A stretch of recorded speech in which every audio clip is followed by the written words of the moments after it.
9 ain't enough, and 11, quite frankly, is just too much. Welcome back to Top 10 Central Gang. I'm Taylor, your sometimes charming host, and I'm in a great mood today. I hear wedding bells in the wind. I think it is a lovely day for a white wedding. Till death do us part could not be quick enough for these Karens, though, because these are gonna be the bridezillas you've feared of, the ones from your nightmares. These are the top 10 crazy bridezillas that need a reality check. Part 5, part cinco ses. How are there so many bridezillas out there determined to ruin their own wedding? Well, you and I are gonna find out together, aren't we? Let's dive on in. I had a friend that wanted to do a destination bachelorette party weekend. I was interning at the time for minimum wage / part-time, so I was pretty broke. I saved and managed to make it work, but it was tight, and I wasn't going crazy with the drinks and shots and whatnot like everybody else was. She pulled me aside and almost kicked me out of the wedding because I wasn't being supportive enough. My sister-in-law asked her bridesmaids, me included, to gain 5 to 10 kilos to make her look better in comparison. I just can't understand that. Well, you can't understand it because you sound like a normal person. And good cannot comprehend evil. That's just, one of the ways of the world. And it sounds like your friend is evil because your friend was asking everybody to put on weight so that she would look better. That's insane. That's evil, just so you know. Like the business about not buying enough drinks or whatever, that's lame. But that's not evil like the other stuff is. If that's number 10, I am not gonna make it to number 1. Good golly, Miss Molly. My sister threw such a fit in my mother during the wedding dress search that my father offered her a blank check to elope so we don't have to put up with this. She declined and then divorced the guy a few years later. Thank you, Redditor Antioch. Sisters, what are you gonna do with them, huh? They're always doing stuff like this. Sounds annoying. Sounds very annoying. Well, you know what? Maybe if she had the perfect dress, maybe she wouldn't have to get divorced. Maybe they could have stayed together. I'm loving the stock photos in this one, by the way. I'm not a wedding planner, but my friend is getting married soon. She planned this huge wedding with 8 bridesmaids and groomsmen, and when she tried to arrange for the bridesmaids to get together and pick out bridesmaid dresses, 2 of them couldn't make it on the day she picked. She was so upset that they couldn't come on that particular day that she sent out a nasty text to all the bridesmaids and canceled the big wedding, and now is having a destination wedding with just her fiance and their family. She shouldn't have sent a nasty text to her bridesmaids. That's not their fault. They have other arrangements to do. You might hate me for this, but I am actually a little bit in support of her saying, F it to the whole big wedding and just having a little one with her fiance and their family. I am of the opinion that is more what a wedding should be. I think it should be just a celebration of love with the people who are closest to you. And in my ideal world, a wedding would be us in a nice backyard or something. I would go super small, but don't send your bridesmaids a mean text. Naughty behavior. You're getting a finger wag from old Tay. Brides sometimes don't think rationally. Ugh, tell me about it. A bride once called having a meltdown because her friend got engaged as well and was planning to get married in the same year as she was. Apparently it was her special year and not just a day. No, you don't get the other 364. It's enough BS when people are like, oh, my birth week or my birth month. I find that ridiculous. You don't get to have a wedding year. No, you get a weekend at absolute most, okay? You get a day, you get a party day, you get a day to recover. You're not getting a year.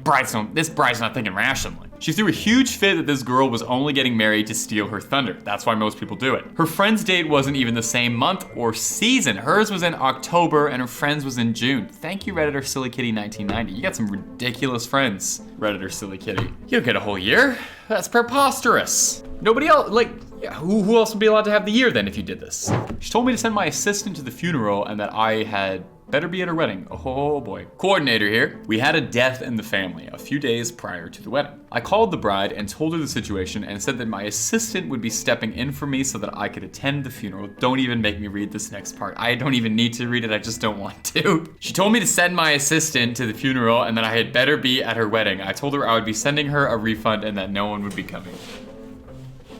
I want you to just for a second here, just for a second, imagine the kind of human being who says something like this, who thinks like this, who says, ignore your own family member's crises and your own family member's issue, your funeral celebrating your loved one. I'm more important to that. Send your assistant to the funeral? What is that? Could you send somebody else to grieve for you? Could you send somebody else to give your mother a firm hug and tell her that her days will be okay? You don't have to do it. You need to make sure you're getting nice photos of me when they're throwing the bouquet. I'm gonna put a hole through the monitor if I keep looking at these, man. The bride, who was one of my best friends and very frugal, asked me and her other bridesmaid to hand make all of her wedding decorations. I put in 15 hours a week hand making decorations while also working and going to school full time. Well, she needed her arts and craft aesthetic, man. I don't know if you've been on Pinterest lately, but it's an arms race to try and keep up and have the cutest, most effervescent wedding. You gotta pull out all the stops. You can't just have it in a barn anymore. It's not that easy. It's not 2014 no more. You gotta hand make all the decorations and exploit your friend's labor. Oh, I think I'm hating weddings. I think I'm starting to hate the institution of marriage. My best friend got married, and she was actually very calm throughout the whole planning process. And on the wedding day,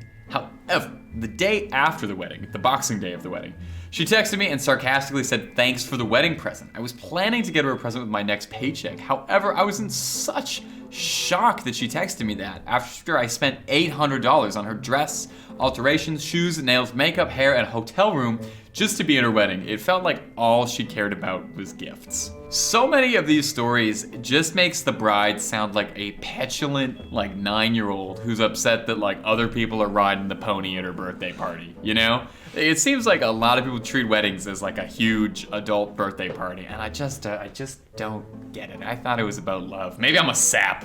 Maybe I am a sucker and a sap. I didn't make it to the wedding. I was best friends with a woman. Literally, we did everything together.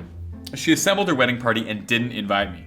She threw me my bachelorette, witnessed my marriage, and I found out later I wasn't invited because I was overweight, and her mother thought that would limit bridesmaid dress choices and throw the wedding photos off. At least I, dodged a bullet. That's a real shame about that woman you used to be friends with, because she sounds absolutely heinous. You are significantly better off not being friends with someone who could be so outrageously shallow that they would excise you from their life because you didn't fit their aesthetics. That is just absolutely, utterly, reprehensibly vile. Vile people. I hope their wedding was a complete failure, and I hope they got divorced shortly after. And I don't feel bad saying it. It was 10 degrees Fahrenheit in February, and the bride insisted on outdoor photos without coats because we can't hide the dresses.